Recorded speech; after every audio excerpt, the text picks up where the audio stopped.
Good afternoon, everyone. It's a great day in the city of Detroit. It's a great day at St. John's Hospital, and it's a great day for DDOT. I'm pleased to be here and to introduce you to a number of folks about this great day at DDOT, where we are announcing our improvement of service and expanding new routes. The person that's probably most responsible for putting all of this together is our Mayor, Mike Duggan, and I'd like him to step forward. Thank you. All right. I was just getting a chance to say hi to some of our regular bus riders from St. John's Hospital. We're going to have a little bit better service for you starting this month. Over the years, DDOT service has been cut to levels that are unacceptable in any major American city. People in this city cannot move conveniently to their jobs, to school, to shopping and the like. In the last 2 years, it took everything we had to make schedule. And this year, we're making schedule for the first time in a decade. We went from 140 buses a day pulling out, now up to close to 200. Once we proved, yeah, that is good, isn't it? Have you noticed the difference? Yes. All right. So now that we're actually following schedule, we're to the point where we can talk about what we do next. And of course, it wouldn't have been possible without the 80 new buses, with the help of Vice President Biden and the Obama administration, and the hiring of huge numbers of additional drivers. But today, we are announcing the largest expansion of DDOT service in more than 20 years. We are going to add 1,500 trips a week for the people of the city of Detroit. We'll be hiring more than 80 drivers over the next 4 months. 30 of them actually start in the coming weeks. We'll be buying another 20 buses in the spring to allow the service to continue to expand. You like the new buses, right? I think I'm just going to hang out at St. John's. I got to tell you, We got air conditioning. for 9 years, I wasn't welcome over at St. John's. This is a new experience for me. One of the worst cuts in service was when the city eliminated 24-hour bus service all across the city. And the city of Detroit operates 24 hours a day. Employment centers like St. John's Hospital operate 24 hours a day. And so when the city eliminated 24-hour service, you had people working the late shifts who had no means to get either to and from work, which meant it denied job opportunities, or in some cases inconvenienced your relatives to have to come get you very late in the evening. And so in January, we added 24-hour service on 3 routes, Grand River, Gratiot, and Woodward. This month, we are adding 3 more, and in January, 3 more. So we'll have 24-hour service on 9 bus routes covering all areas of the city. And it is of particular interest to St. John's because 2 of the 24-hour lines going live in September. One is 7 Mile, which will cover St. John's from the west border to east. The other is a so-called crosstown route that starts at Warren and Telegraph and ends right here. So we've made St. John's Hospital as an employment center available to people from across the city on a 24-hour basis. So we're really pleased to have 9 routes operating 24 hours.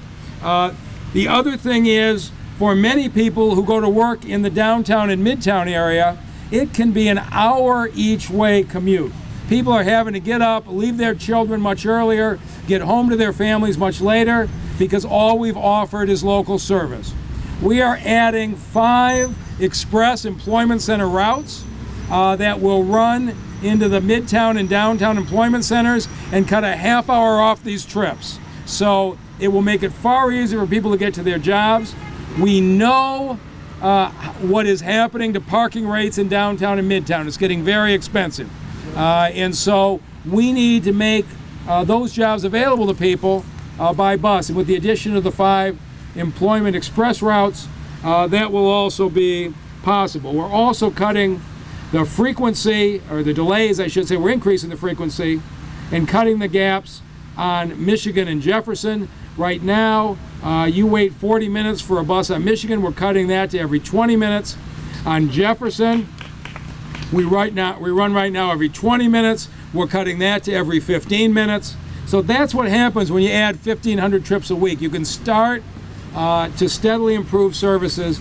And then the last item is kind of an experimental issue for us. It's one that came out of our many neighborhood meetings, and that is people in the neighborhoods who don't have their own cars want access to fresh fruit and vegetables. And of course, one of the greatest sources for fresh fruit and vegetables is Eastern Market. And Eastern Market has only been available to people on weekends who have cars. And so we will be running 7 routes every Saturday, one from each city council district in Detroit, down to Eastern Market and back, so neighbors can get together, ride down and get access to the fruit and vegetables at Eastern Market and get back home. It's all right. It's my expectation to be back here next summer with yet another expansion when the next set of buses come in. But first, we're going to get these next 80 drivers in. We're going to get these routes going. And all of this will be made dramatically more effective if the RTA millage passes this November. Because what the RTA millage will do is dramatically expand connections from Detroit to cities all across the region. And now with our more frequent trips on these short routes, it won't take you as long to connect to the routes out to the various suburban jobs and shopping centers. So we see this as a step that's a really important step leading up to the RTA vote, but we think it's just as critical that the people of this region support a quality transit service. So we have 1/3 of the families in this city that don't have a car. And today we're making a significant step forward in providing them the level of service that they deserve. And with that, maybe the single strongest advocate for bus service and bicycling, but a regular user of the bus service himself, Councilman Scott Benson. Scott? Thank you for that, Mayor. And so this is a great day, and it's very, very exciting to be able to come out before you today and talk about how we are actually expanding bus service. And so when we talk about the services that are being provided within the city of Detroit, you often hear about what's happening within the 7.4 downtown and midtown, but this is what directly impacts our neighborhoods. And so in the 3rd district on the northeast side, we are now seeing the expansion of 4 different bus lines, the addition of another one, and we'll see the expansion of another bus line to 24-hour service by January of this year. So this is going to be huge for the quality of life and how the residents on the northeast side of Detroit and how Detroit are able to access jobs, opportunities, entertainment, and this will directly impact their quality of life. So now we're going to see a new express service downtown. We're going to see new expanded 24-hour service. We're going to see the crosstown routes that are now being revitalized and enhanced. In addition, we're going to see the reflex service, which is going to be moving our residents from the northeast side and from downtown along Gratiot all the way out to Mount Clemens. And so you now have the opportunity to make a trip from downtown Detroit out to Mount Clemens within an hour. So what would take you 45 minutes by car, you can now do via public transit within an hour. You don't have to expend your gas. You don't have to worry about tires, oil changes. We are now, with the help of the administration, city council, and DDOT, Mr. Dirks, now making a significant change and improvement in the quality of life in our residents and in our neighborhoods. And the man that I call my transportation superhero, Dan Dirks, is the one who's making this happen. So, Mr. Dirks. Thank you very much, Councilman Benson. You know, I want to thank St. John's for helping make this possible. St. John's is just one of our, let's hear it for St. John's. It's just one of our many partners that's helping us reshape DDOT to be a much more productive and a better transportation service. And our goal is to get a little bit better every day. But I also want to talk about the drivers and the customers who've helped us reshape. We have a lot of improvements here. And one thing I learned many, many years ago, if you want to make a service better, you talk to a number of folks. You talk to your drivers, in particular your senior drivers. You talk to your customers. You have meetings in the community where folks who really need the service are. And we've done most of that, much of that. And we've also talked to our elected officials. You know, one of the advantages of having a mayor that knows transit inside and out is that he offers very quality input. The first draft we went around, he offered a number of suggested improvements that we quite honestly did not take. So we need that. We also took the plans and the improvements to the city council. Each of the city council members and their staffs were very helpful in all of that. I mentioned drivers, and I have the honor of presenting our driver of the month from last month, Lawrence Scales, to talk a little bit about how the improvements have meant to our employees. Lawrence? Thank you. Thank you. Welcome, everyone. I'd like to say that everything has improved on our lines. Our customers are happier because their on-time service has expanded. The percentage of complaints are down. We're hiring new drivers, as well as we are assuring that they are being trained well, and that when they're out on the road, the percentage of them having accidents or any other thing are down. I thank you. You know, we have some really good transit advocates here in the city of Detroit, and we have a couple of them here today. I also want to recognize Moses, the Moses Coalition, who is not here, but we have two that have been with us for a long, long time. Representing the Motor City Freedom Riders is Joel Batterman. Joel?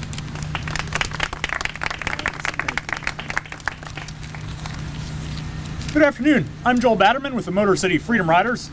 We're an organization of bus riders and our allies, united in the belief that transportation is freedom and that all of us have a right to move.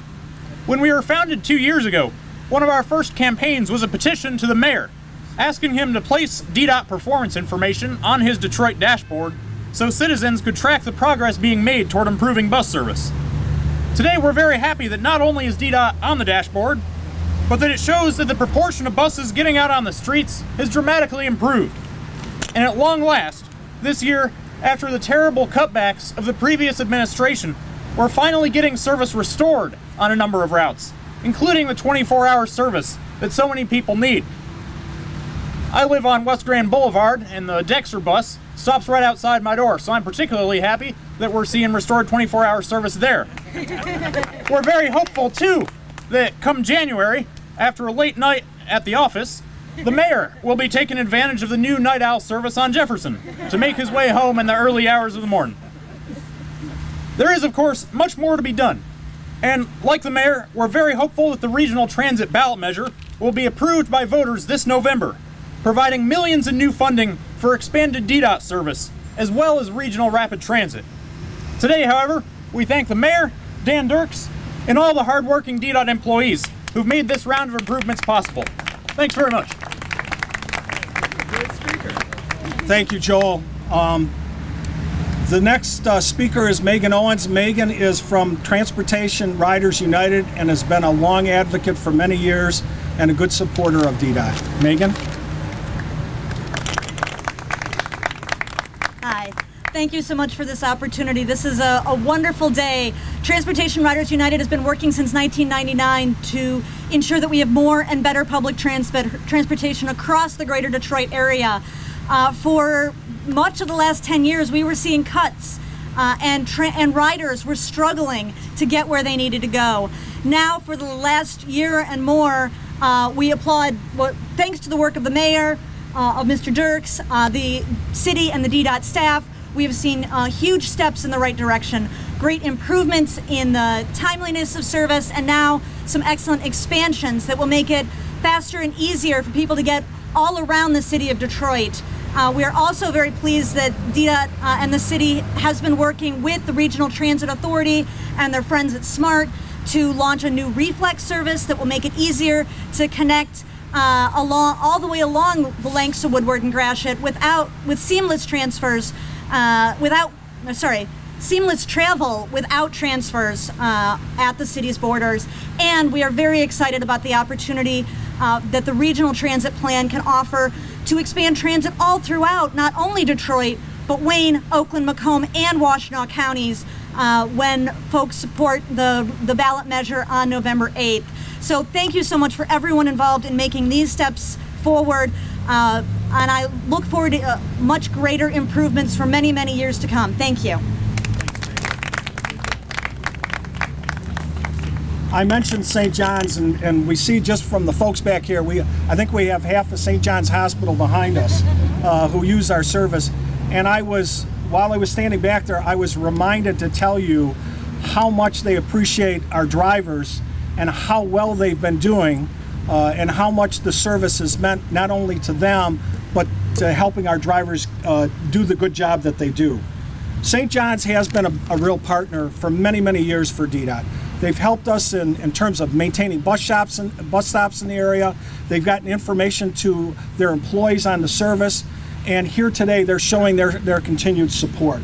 Representing St. John's is Maysoon Hamadi. And Maysoon, thank you very much.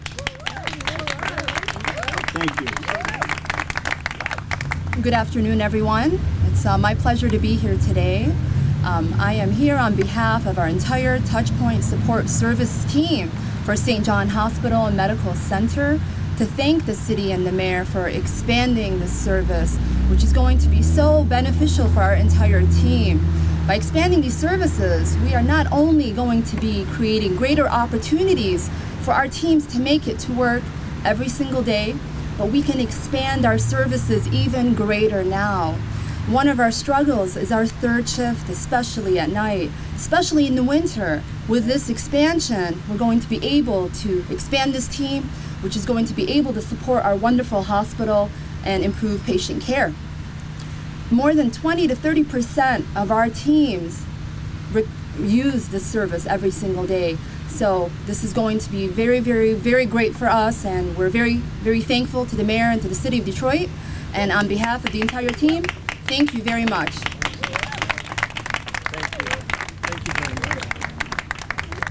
One last thing before I turn it back to the mayor for questions, I just want to again recognize the hard work that's gone on by DDOT employees. You know, we started on this mission back in 2014, and again, our goal has been to get a little bit better every day, and I think our customers are seeing that. And I want to acknowledge all the hard work that every single employee and the contributions they have made to see this day possible. Thank you. Mr. Mayor? All right.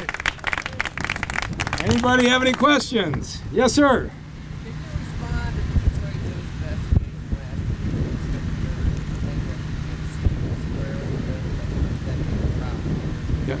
There was nothing in the Detroit News that had any specifics regarding my time at the DMC besides general statements. But I think I see my friend Bob Hoban, who's a hospital president here, would tell you the same thing every major hospital system in the country knows. Processing surgical instruments is a very human and very complex process. At DMC, they process probably 20,000 instruments a week. You have to package them into kits tailored to each individual surgeon. And in each case, the kit has to be complete. The instruments must all be in working order. Many of them are fragile and subject to breakage. And they have to be clean and sterilized. And to do it takes intense work every single week. And so when I was there, I spent a huge amount of time at this. We had teams of surgeons who helped us redesign the process. We set up a computer system that tracked which workers handled which kits. I sat with the central sterilization employees in their offices, and every week at our departmental meetings, we measured the accuracy. It was something we stayed on top of every single day, but it is an intensely human activity, cleaning, sterilizing these instruments, and then individually packaging them.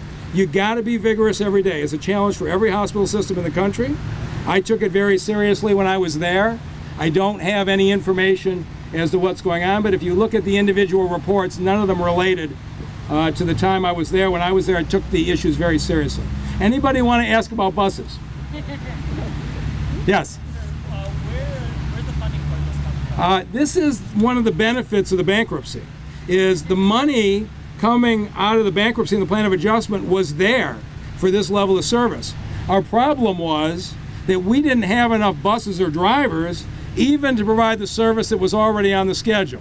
And so you can't just take 200 drivers at once and put them on the road. You've got to stage your expansion in a rational way. So the first thing we did was get from 140 buses a day to 200 a day on the road. And now we're into the second phase, which is expansion. But this was money that was there in the plan of adjustment as a result of the bankruptcy. It is one of the benefits to the city of the bankruptcy process.